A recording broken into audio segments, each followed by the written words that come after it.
8월 5일 마감 시장입니다.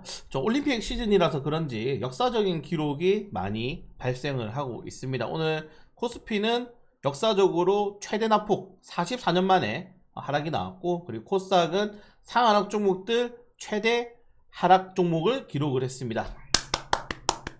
이거 박수를 쳐야 될 건 아닌데, 최근 증시 하락에 대한 내용들은 제가 이렇게 좀 많이 텍스트로 올려드렸죠. 어떻게 대응해야 될 건지 말씀을 좀 들었고, 여기서 이제 3번 종목들은 손절을 하는 게 맞고 1번, 2번 종목들을 뭐 추매를 하든지 아니면은 존버를 하면서 좀 버텨보자 라고 말씀을 드렸는데, 그 다음에도 추가적인 하락이 나와가지고 제가 또 이렇게 길게 지금 주식시장이 왜 떨어졌는지 요거 읽어보시면은 됩니다, 여러분들. 제가 정답은 아니지만은 지금 시장에 나와있는 모든 내용과 애널리스트의 그런 리포트들을 취합해서 좀 풀어서 설명드린 거기 때문에 좀 쉽게 이해를 하실 수가 있을 겁니다. 우리는 지금 상황만 보면 딱 될 것 같아요. 그래서 증시에 급락이 나왔고, 조금 아쉬운 점은 거래대금이 포함된 하락이 나왔죠. 이런 것들은 여러분들 시장에서 패닉세, 투매가 나온 겁니다. 그냥 집어 던진 겁니다. 나의 손실, 손절나 이런 거 상관없이 그냥 투매가 나왔는데, 그나마 다행인 점은 외국인 투자들이 장중에 1조 가까이 매도하던 선물을 돌렸습니다. 장마판에 1조 순매수로 돌렸고,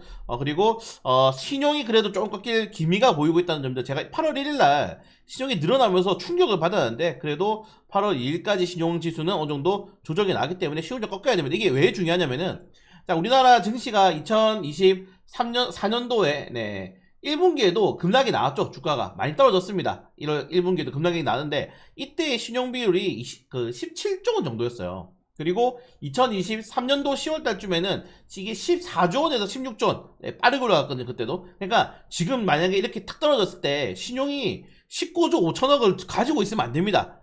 최소 18조 원 아래까지 떨어져야 돼요. 그러니까 무거운 주식들이 가벼워져야지 반등이 나올 때 고가의 매물대가 거치면서, 아니면 매물대가 굉장히 띄엄띄엄 나타나게 되면서 조그만 매도세가 붙어도 주가가 막 팍팍 올라가는 모습들이 나오는데, 이렇게 시장이 많이 쓰면은 주식들이 여전히 빡빡해. 여전히 주식들이 무거운 상황이기 때문에 빨리 올라가지 못합니다. 그래서 하락을 추가적으로 계속 생각하기보다는 반등이 나왔을 때 어떤 종목들이 빠르게 오를 것이냐, 그런 것들이 조금 더 잘 체크를 할 필요가 있을 것 같고, 오늘 이제 이 전체적인 시장의 하락의 가장 큰 교집합은 뭐냐면은, 자, 한국, 일본, 대만이 급락을 했죠. 오히려 중국, 홍콩, 그리고 인도는 안 떨어졌어요. 예, 석센스 보시면 2.7%밖에 안 떨어졌습니다. 이게 뭘 말씀드리냐면은, 한국, 일본, 대만, 미국의 경제 의존도가 높은 기업들 플러스 상반기에 인공지능 수혜주로 반도체 종목들이 끌어올린 지표들이 다 떨어졌습니다. 네, 반도체 관련해가지고 제가 악재가 많이 떴다고 말씀드렸죠. 네, 말씀을 드렸기 때문에, 자, 그러면 1차적으로는 반도체로 인한 하락, 오케이. 반도체로 인한 거품은 알겠어. 근데 이게 만약에 장기화가 되고 빠르게 회복을 못하면은, 지수가 급락이 나와요. 그러면, 소비 심리가 둔화됩니다.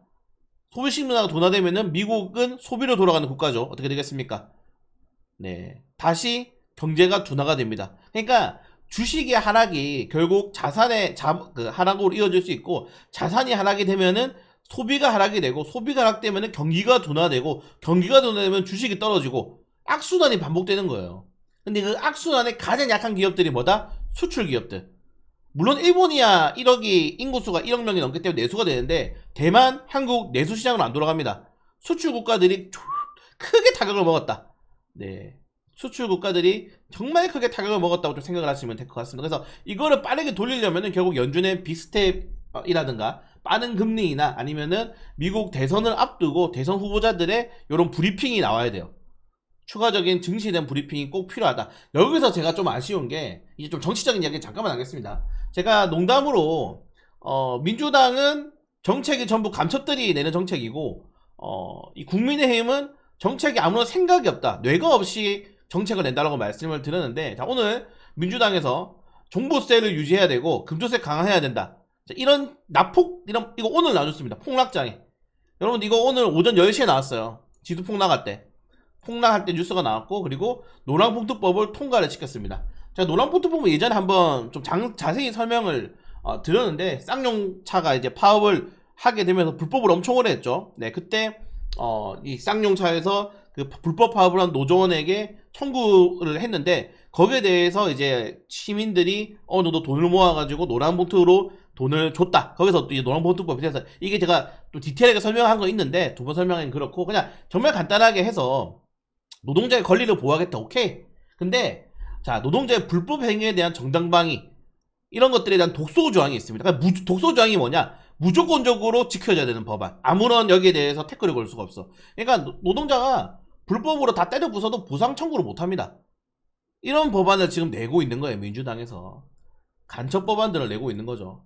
네. 근데 더 열받는 건 뭐냐면은 오늘 여러분들 정부가 증시가 폭락했을 때 지금 윤석열 대통령 휴가 갔죠. 여러분들 하루에 몇십조 원이 증발했습니다. 자산이 국내 상장 기업들. 그러면은 비대면이라도 아니면 뭐 담화라도 해야 되지 않겠습니까? 뭐 서면이라도 이야기하든지. 근데 대통령실에서 지난주에 주식시장 하락 일시적이다. 시간 지나면 회복될 것이다. 이거 8월 2일날 얘기했어요. 8월 2일날. 그리고 오늘 급락 나왔습니다. 그럼 추가적으로 브리핑 나와야 되는 거 아닌가요? 여기에 지금 하는 것이 고작 네 F4를 모아서 우리 회장님들 각 한은 금감원 기획재정부 회장 그 대표들을 모아가지고 여기서 이제 긴급 회의 개최한다고 뭐 나옵니까? 해체하면 뭐 나오는데? 중국도 여러분들 증시가 떨어지면은 중국에서 증시 떨어질 때 뭐 했냐 그러면은 IPO 임시 중단해. 자산 분산된다. 그리고 너희 대주주 매도 시장에서 장내 매도 하지마. 블록딜 하지마. 중국에서 강제적으로 막았어요. 우리나라 뭐 합니까? 없지. 모여서 아무것도 안 해. 얘들이 모인다고 뭐 증시가 오릅니까?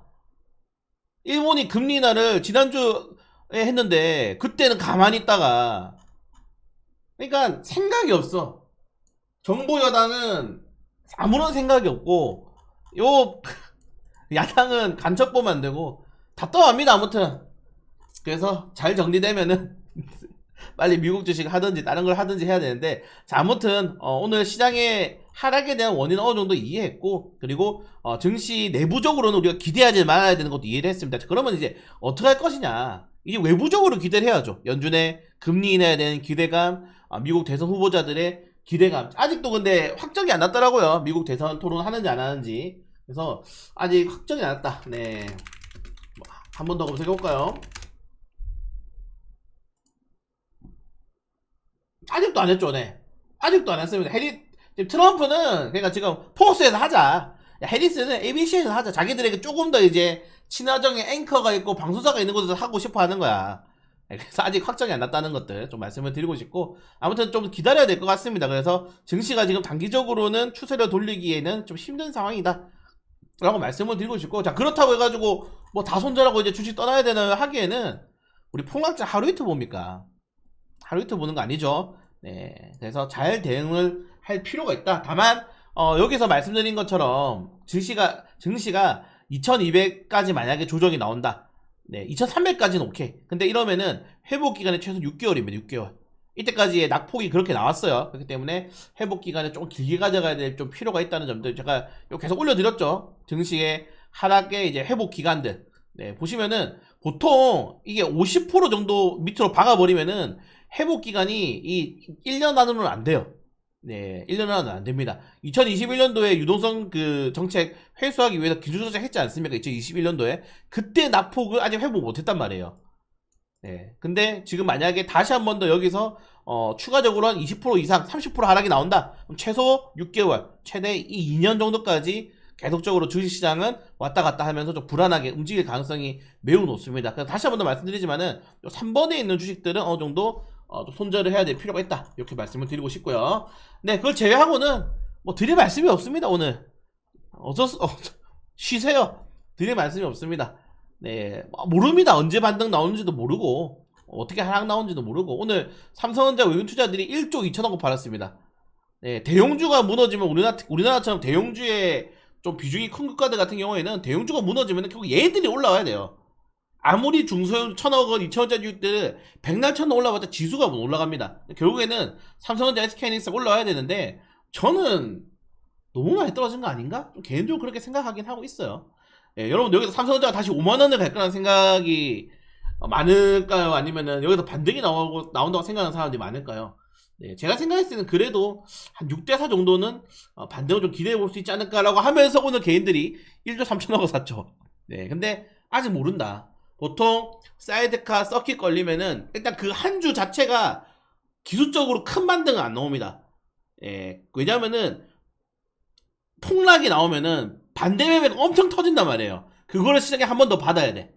그래서 아직 뭐 여러분들 춤에 바닥에서 산다. 아직은 좀 참읍시다 같이. 나도 오늘 사고 싶었어. 근데 참았죠. 아직은 좀 참읍시다. 자, 그리고 뭐 코스닥은 좀 안타까운 게 거래대금이 터지면서 하락이 나왔기 때문에 이거 쉽지 않습니다. 특히 모르겠어요. 알테오제는 빼고 에코프로비엠, 에코프로, HLB, 삼천당, 엔캠, 셀트 실적이 안 좋아요. 대형주들은 코스닥은. 실적이 안 좋은 주식들은 어떻게 되겠습니까? 회복이 더디죠. 그래서 코스닥은 당분간 좀 박살이 날 가능성이 높다는 점들까지 보시면 될 것 같고, 아무튼 뭐 요노네 그래도 상가가 두 개 나왔다는 건 대단하죠. 자, 그리고 이스라엘과 이제 이란의 정치적인 리스크가 중동 리스크가 확산되고 있는데, 요거는 루머가 있습니다. 요거는 프랑스 올림픽이 끝나고 나서부터 움직일 가능성이 크다. 왜냐면은 거리가 너무 멀어요.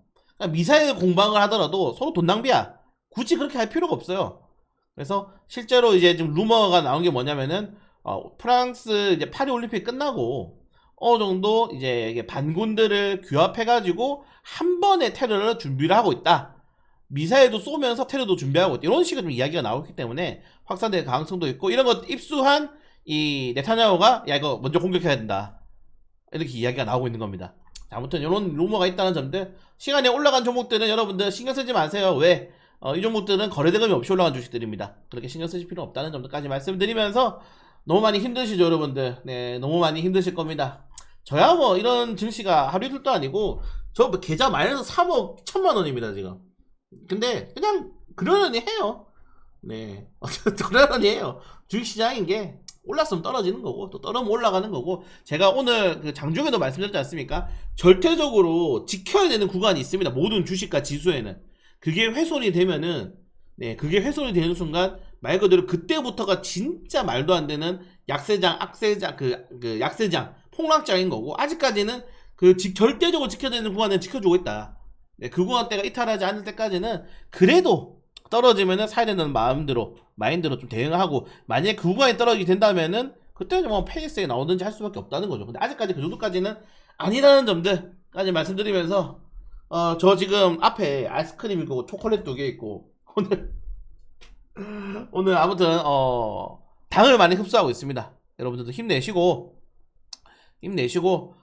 아직까지는 그래도 좀 더 볼 필요가 있다. 이 정도까지 말씀드리면서 마감 시간 마치도록 하겠습니다.